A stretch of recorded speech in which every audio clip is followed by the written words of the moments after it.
राधे कृष्ण दोस्तों, मैं भाविनी मिश्रा अपने चैनल में आपका स्वागत करती हूं और आप सभी के सुखी और स्वस्थ जीवन की कामना करती हूं।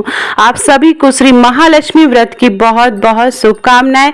भाद्रपद माह के शुक्ल पक्ष की अष्टमी तिथि से महालक्ष्मी का व्रत रखा जाता है और यह व्रत अश्विन मास के कृष्ण पक्ष की अष्टमी तिथि तक रखा जाता है। तो 16 दिन का यह व्रत होता है और इस व्रत में 16 दिन तक यह कथा आप जरूर सुने। श्री महालक्ष्मी की व्रत कथा जरूर सुननी चाहिए अगर आप व्रत रह रहे हैं, और अगर आप व्रत नहीं भी रह रहे हैं तो यह कथा जरूर सुने। इससे बहुत ही पुण्य फल की प्राप्ति होती है। तो श्री महालक्ष्मी व्रत कथा, तो प्रेम से बोलिए श्री गणेशाय नमः। एक समय महर्षि श्री वेदव्यास जी हस्तिनापुर पधारे। उनका आगमन सुन महाराज धृतराष्ट्र उनको आदर सहित राजमहल में ले गए। स्वर्ण सिंहासन पर विराजमान कर चरणोदक ले उनका पूजन किया।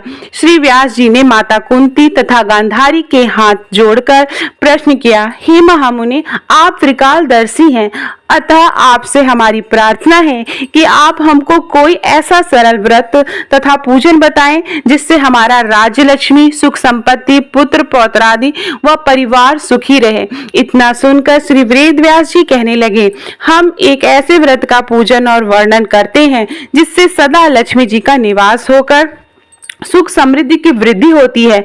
यह श्री महालक्ष्मी जी का व्रत है जिसे प्रतिवर्ष अश्विन कृष्ण अष्टमी को विधिवत किया जाता है। हे महामुने, इस व्रत की विधि हमें विस्तार पूर्वक बताने की कृपा करें।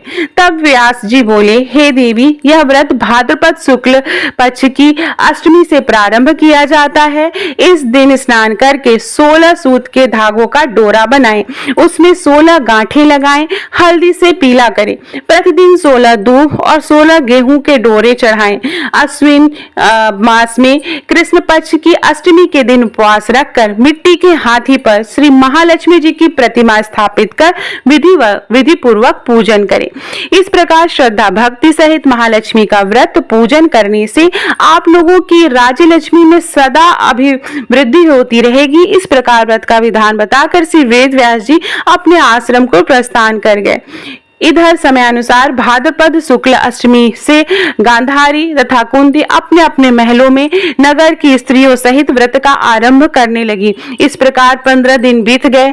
16वें दिन अश्विन कृष्ण अष्टमी के दिन गांधारी ने नगर की सभी प्रतिष्ठित महिलाओं को पूजन के लिए अपने महल में बुलवा लिया। माता कुंती के यहाँ कोई भी महिला पूजन के लिए नहीं आई। साथ ही माता कुंती को भी गांधारी ने नहीं बुलाया। ऐसा करने से माता कुंती ने अपना बड़ा ही अपमान समझा। उन्होंने पूजन की कोई भी तैयारी नहीं की एवं उदास होकर बैठ गई। जब पांचों पांडव युधिष्ठिर, अर्जुन, भीम, नकुल और सहदेव महल में आए तो कुंती को उदास देखकर पूछा, हे माता, आप इस प्रकार उदास क्यों हैं? आपने पूजन की तैयारी क्यों नहीं की? तब माता कुंती ने कहा, हे पुत्र, आज महालक्ष्मी के व्रत का उत्सव गांधारी के महल में मनाया जा रहा है। उन्होंने नगर की समस्त महिलाओं को बुला लिया है और उनके 100 पुत्रों ने मिट्टी का एक विशाल हाथी बनवाया, जिस कारण सभी महिलाएं उस बड़े हाथी का पूजन करने के लिए गांधारी के यहाँ चली गई, लेकिन मेरे यहाँ नहीं आई। यह सुनकर अर्जुन ने कहा, हे माता, आप पूजन की तैयारी करें और नगर में बुलावा लगवा दें। हमारे यहाँ स्वर्ग से ऐरावत हाथी की पूजा होगी। इधर माता कुंती ने नगर में ढिंढोरा पिटवा दिया और पूजा की विशाल तैयारी होने लगी। उधर अर्जुन ने वाण के द्वारा स्वर्ग से ऐरावत हाथी को बुला लिया। इधर सारे नगर में शोर मच गया कि कुंती के महल में स्वर्ग से इंद्र का ऐरावत हाथी पृथ्वी पर उतरकर पूजा जाएगा। समाचार को सुनकर नगर के सभी नर नारी, बालकों एवं वृद्धों की भीड़ एकत्र होने लगी। उधर गांधारी के महल में भी हलचल मच गई। वहां एकत्र हुई सभी महिलाएं अपनी अपनी थालियां लेकर कुंती की महल की ओर जाने लगी। देखते ही देखते कुंती का सारा महल ठसाठस भर गया।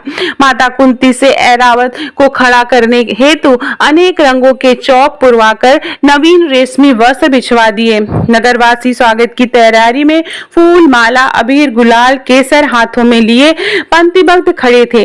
जब स्वर्ग से ऐरावत हाथी पृथ्वी पर उतरने लगा तो उसके आभूषणों की ध्वनि गूंजने लगी। ऐरावत के दर्शन होते ही जय जयकार के नारे लगने लगे। सायंकाल के समय इंद्र का भेजा हुआ हाथी ऐरावत माता कुंती के भवन के चौक में उतर आए। तब सब नर नारी ने पुष्प माला, अबीर, गुलाल, केसर आदि सुगंधित पदार्थ चढ़ाकर उनका स्वागत किया। राजपुरोहित द्वारा ऐरावत पर महालक्ष्मी जी की मूर्ति स्थापित करके वेद मंत्रोच्चारण द्वारा पूजन किया गया। नगरवासियों ने भी महालक्ष्मी व्रत पूजन किया। फिर अनेक प्रकार के पकवान लेकर ऐरावत को खिलाए और यमुना का जल उन्हें पिलाया। राजपुरोहित द्वारा स्वस्ति वाचन करके महिलाओं द्वारा महालक्ष्मी का पूजन कराया गया। 16 गांठों वाला डोरा लक्ष्मी जी को चढ़ाकर अपने अपने हाथों में बांध लिया। ब्राह्मणों को भोजन कराया। दक्षिणा के रूप में स्वर्ण आभूषण, वस्त्र आदि दिया गया। तत्पश्चात महिलाओं ने मिलकर मधुर संगीत लहरियों के साथ भजन कीर्तन कर संपूर्ण रात्रि महालक्ष्मी व्रत का जागरण किया। दूसरे दिन प्रातः राजपुरोहित द्वारा वेद मंत्रोच्चार के साथ जलाशय में महालक्ष्मी जी की मूर्ति का विसर्जन किया गया। फिर ऐरावत को विदा कर इंद्रलोक भेज दिया गया। इस प्रकार जो स्त्रियां श्री महालक्ष्मी का विधि पूर्वक व्रत और पूजन करती हैं, उनके घर धन धान्य से पूर्ण रहते हैं तथा उनके घर में महालक्ष्मी सदा निवास करती हैं। इस हेतु महालक्ष्मी जी की स्तुति अवश्य बोलें। महालक्ष्मी नमस्तुभ्यम नमस्तुभ्यम सुरेश्वरी, हरिप्रिये नमस्तुभ्यम नमस्तुभ्यम दयानिधे। तो इस प्रकार यह महालक्ष्मी व्रत कथा समाप्त होती है। प्रेम से बोलिए ओम नमो भगवते वासुदेवाय। महालक्ष्मी नमस्तुभ्यम नमस्तुभ्यम सुरेश्वरी, हरिप्रिये नमस्तुभ्यम नमस्तुभ्यम दयानिधे। इसी के साथ माँ लक्ष्मी हम सब पर अपनी कृपा बरसाए रखे। इसी के साथ ये वीडियो मैं समाप्त करती हूँ। बहुत बहुत धन्यवाद ये वीडियो देखने के लिए। वीडियो पसंद आया हो तो कमेंट बॉक्स में राधे राधे जरूर लिखिएगा। धन्यवाद।